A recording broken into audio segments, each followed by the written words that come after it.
Noriu Jums rekomenduoti vieną gerą filmą.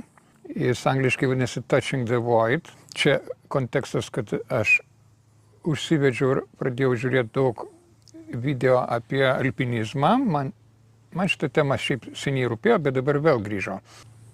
Tai tas filmas yra vienas iš pačių geriausių, jeigu vos ne top 1 ir 2 iš visų šitos temos filmų pasaulyje. Būtinai žiūrėkit.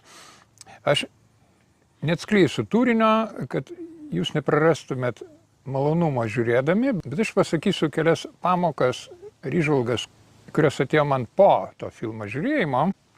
Viena iš jų yra ta, kad netgi kai žmogus atrodo, ne tai kad atrodo, jam aišku, akivaizdu, kad jis yra visiškoj mirtinoj situacijai, beviltiškoj, kad net ir tada nepaliaut, nesustot, daryt bandymus, daryt pastangas iš tos situacijos išeiti, kokia nebeviltiška beatrodytų.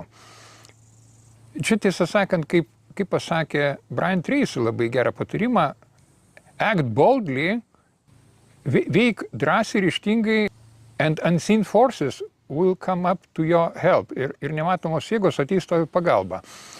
Tai net nežinai, kada ir kaip staiga ta nematoma jėga, kaip kažkoks angelas, ateina tavo pagalba. Ir man pačiam gyvenime buvo daugybė tokių situacijų, gal ne tokių dramatiškų, bet labai artimų. Ir aš labai gerai suprantu, kas toj visoje istorijoje. Ten yra reali istorija, ne fikcinis filmas.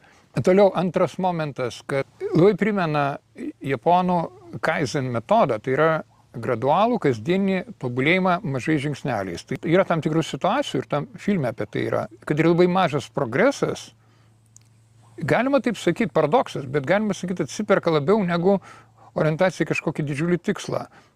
Tas didžiulis tikslas gali žmogų sugniuždyti, mąstymas apie tą tikslą. O jeigu tu darai, kiek pas tave šiuo momentu jėgų, tai tiek tu ir padarai iki kraštutinumo tą pastangą, nors tai atrodo mažas žingsnelis. Bet finale tai duoda didelį rezultatą. Ir dar vienas momentas buvo, herojus sakė, kad net mirdamas, jeigu net jau atrodo miršti, ten aišku, kad miršti, ten kitų variantų nėra. Bet jau geriau mirti judant, kažką darant, negu pasyviai sėdint ir laukiant, kol ta mirtis ateis. Tikrai yra labai teisinga mintis, kad tik tai mirtinoj situacijoje tu gali šitą suprasti, ką tai reiškia. Tai būtinai žiūrėkit šitą filmą ir labai įdomu, kokias išvadas jūs padarysit ir kokios mintys